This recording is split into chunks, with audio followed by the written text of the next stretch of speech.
just switch on for me.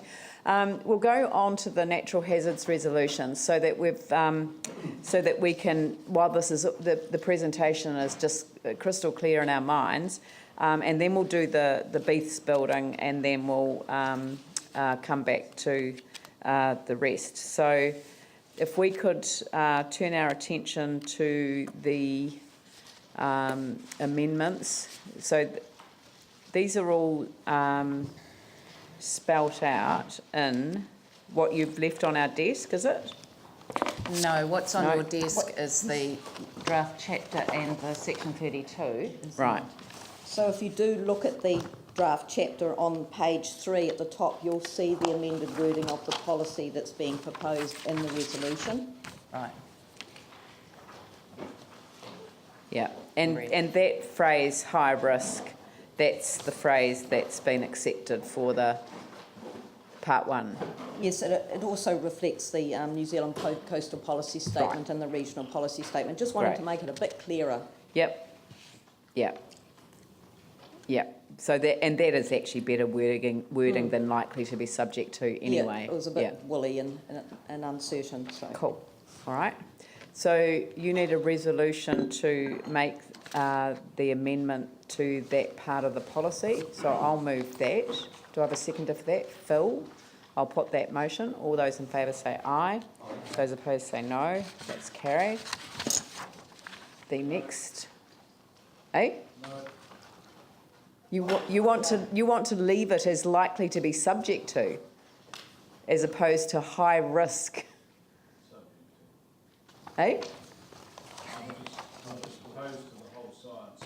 Yeah, I know that, but I think that this amendment is one that you would support, because it's actually increasing the test. It's not decreasing the test. It's saying avoiding subdivision and development in areas of high risk affected by coastal erosion, as opposed to likely to be subject to. All right, so how you are actually creating your areas of coastal erosion. Oh, okay. So opposed to the science I'm not convinced that the science that's established the background. I'm well aware. All right. So that's carried.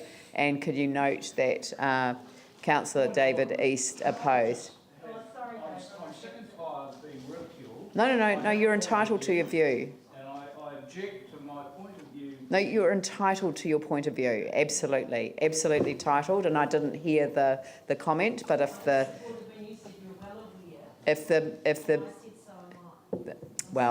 no. Well, I didn't mean it in a disparaging way. I am very well aware. You are entitled to your point of view. To the process of climate change, I am not, at this stage, I have some concerns about the science and the validity of what's been presented. No, I accept that. So, and I do apologise if anything that I said was taken in any other way other than to say that I'm very well aware of your views, and I'm not disparaging them in any way, and I'm stating for the record that you are perfectly entitled to have those views and to have your opposition to each of these resolutions recorded. I'd like to apologise if I caused offence too, Dave. It's not intentional, I'm sorry. I left my filter at home again. The filter. Right, so the next resolution is the tidy up of provisions around Te Wairewa Lake Forsyth in terms of the flood level and fill management area. If you would like me to clarify it, we've just had some new information based on the flood events last year in that area. Right. And that information is that we can't really rely any longer on the existing provisions. We're going to have to make it a higher test, and as such we're proposing deleting that permitted activity and just expanding and clarifying the restricted discretionary activity. So it is a higher test for people, but that's the reality of bringing them on page 16. So shouldn't that read amend restricted as an ED at the end? delete permitted activity 2 and amend restricted Yes. discretionary. Beg your pardon. Thank you for So that. ED at the end. ED missed out. And yes. the other thing so this is not a climate change issue, this is the current flood Well, event? one might argue, and that's where if my colleague Graham Harrington was here, that it may be related to climate change and that we're getting these more exacerbated weather conditions and high water levels. But these are not the floor level and fill management. This is a separate. This is a separate area. Floor level and fill I'm just management drawing for it this to your area. attention, David. This isn't a climate change issue. This one. Yep. So as part of amending this rule, we're also extending the area covered around the Little River area and the head of Lake Waiwera for that purpose, to recognise this new information. So are you happy to move that one, Andrew? Yeah, And seconded by Phil. I'll put that motion. All those in favour say aye. Aye. Those opposed say no. That's carried. Are the rest all to do with... I mean, are we able to put them together is what is Yes, my it's question. just that last one really. Oh, right. Okay, there's Yeah. only one more. So as you saw in the presentation earlier, there are more extensive areas within the city that I've notified zones that will be caught now by the floor level and fill management area. Right. And also... And we've the got information tsunami only on the mapping. tsunami. Yeah. Yep. Okay, well, I'm happy to move that. Is there a seconder for that? Glenn Livingston. And I'll put that motion. All those in favour say aye. Opposed say no. That's carried. And note David East. Opposed. So I just point out, Madam Mayor, that the very first resolution, which we will deal with at the end of the day, approves all of them subject to these. Subject to these amendments. Yes. Thank you. That's what I was looking for. Right. Okay. All right. So now can we go back to the Beaths building?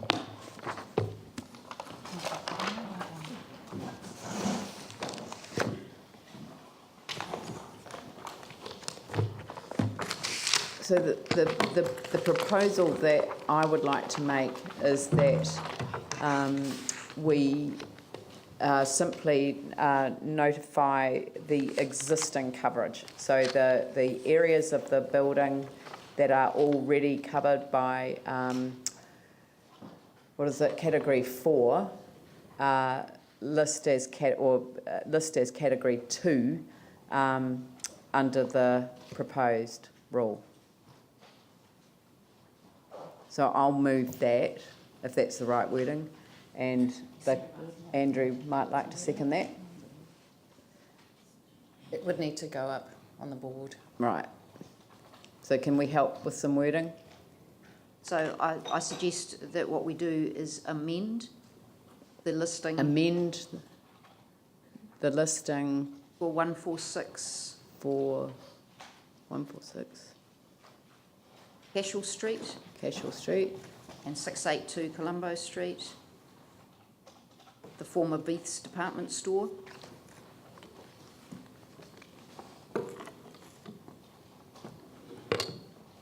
to include hang on, the former Beaths department store, BEATHS.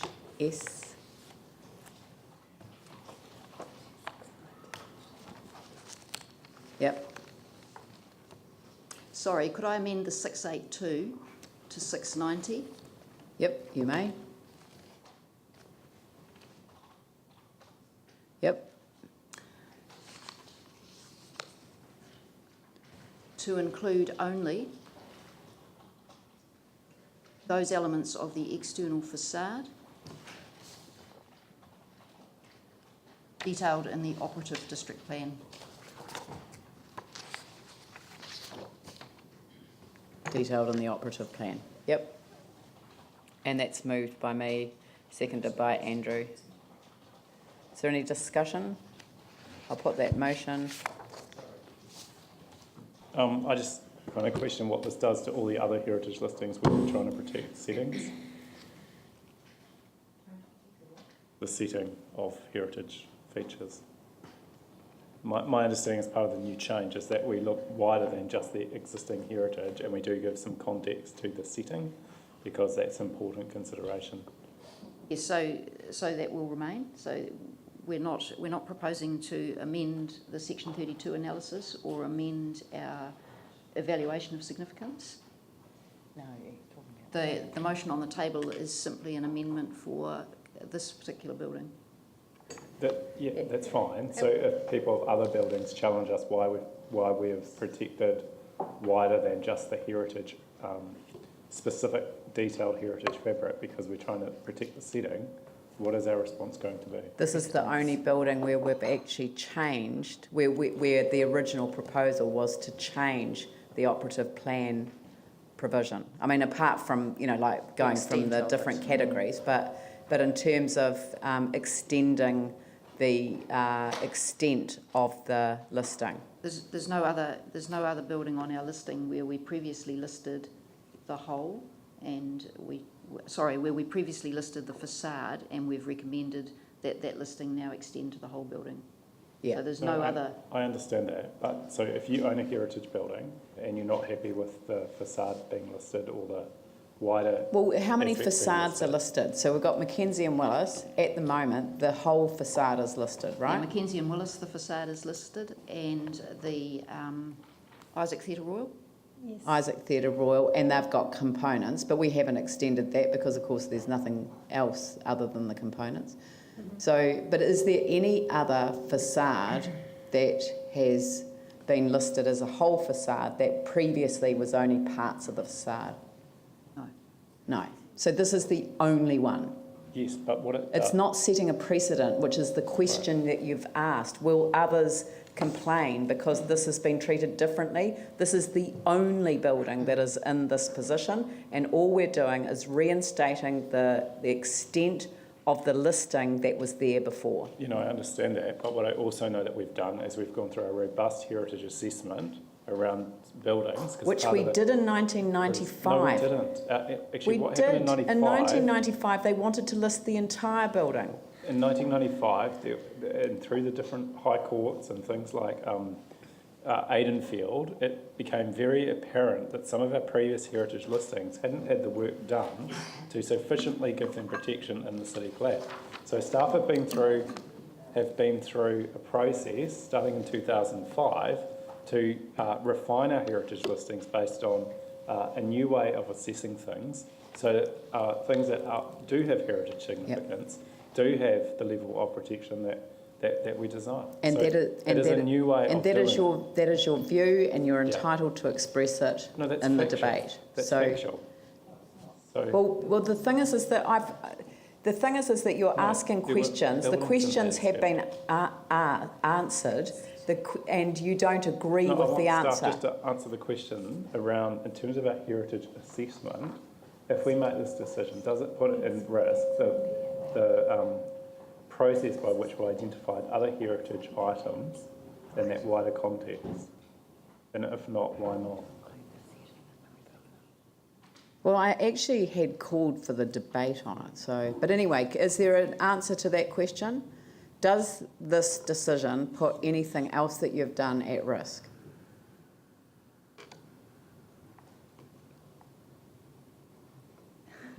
Well, I mean, look. The point is that you're giving evidence to the. Yes, it may open the door to other building owners to make a submission on listing a part of the building.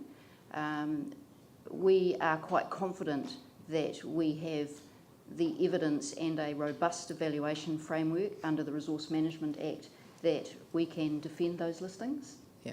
So we are quite confident about that. And I've just checked in terms of the difference now between 1995 and today, and historic heritage was elevated to become a Section 6 matter, and we think that was 2003. So the legislative framework has changed between 1995 and today. Right. So, is there any debate?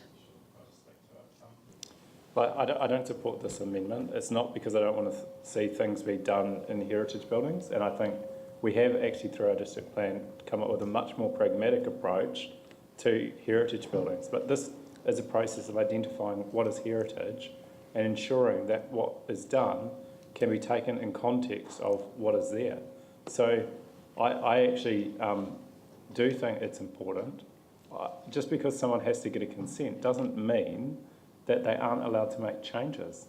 In fact, what it does is a safeguard against having development that's out of kilter, that looks awkward, that doesn't relate to the protected heritage fabric of the building. So I personally don't think changing this listing based on concern that it's somehow going to slow down or stop the development is the way to go. In fact, I think it's actually quite good to have a certain level of assessment based on this facade, given its prominence on a pretty important corner into the new city. So I do think staff have been through a really robust analysis, and I would have liked to have seen more heritage things listed rather than less. But I don't think it warrants risking others to be able to then challenge every item in our heritage plan because they want only the specific heritage features protected rather than the context and the setting, and that's my biggest concern. I think of the art gallery, which although we don't have a protected listing on at the moment, actually seems silly that you can have 22-metre apartments built right behind it that have all sorts of impacts on that art gallery that you don't protect that thing in the setting. Or if you think of, for example, other things where buildings right next door to a heritage building actually mean that those heritage features are covered up. So I think it is important to protect the setting. I don't think by not having this amendment we stop anything happening. We simply have a safeguard around protecting the heritage, which I support. So I won't be voting for this.